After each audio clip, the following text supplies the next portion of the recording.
জয়গুরু ইষ্টপ্রাণ দাদা ও মায়েরা, আজ খুবই একটি পুণ্য দিন। আজ কার্তিক পূজার দিন।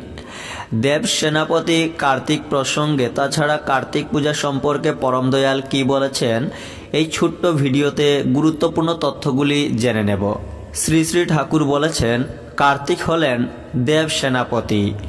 মানুষের ভিতর শৌর্য বীর্য যাতে সঞ্জীবিত থাকে, সেই উদ্দেশ্যেই কার্তিক পূজা। মায়েরাও কার্তিকের মতো সন্তান কামনা করে, যাতে কার্তিকের মতো সন্তান বীর ও সৌন্দর্যবান হয়। এইসব কল্যাণকর প্রথা বজায় রাখাই ভালো, ত্যাগ করা ভালো নয়। তবে সবটাকেই সার্থক করতে হয় ইষ্টার্থ সার্থকতায়। আরও কিছু তথ্য। দেব সেনাপতি সুদর্শন কার্তিক একজন পৌরাণিক দেবতা। তিনি শিব, মা দুর্গা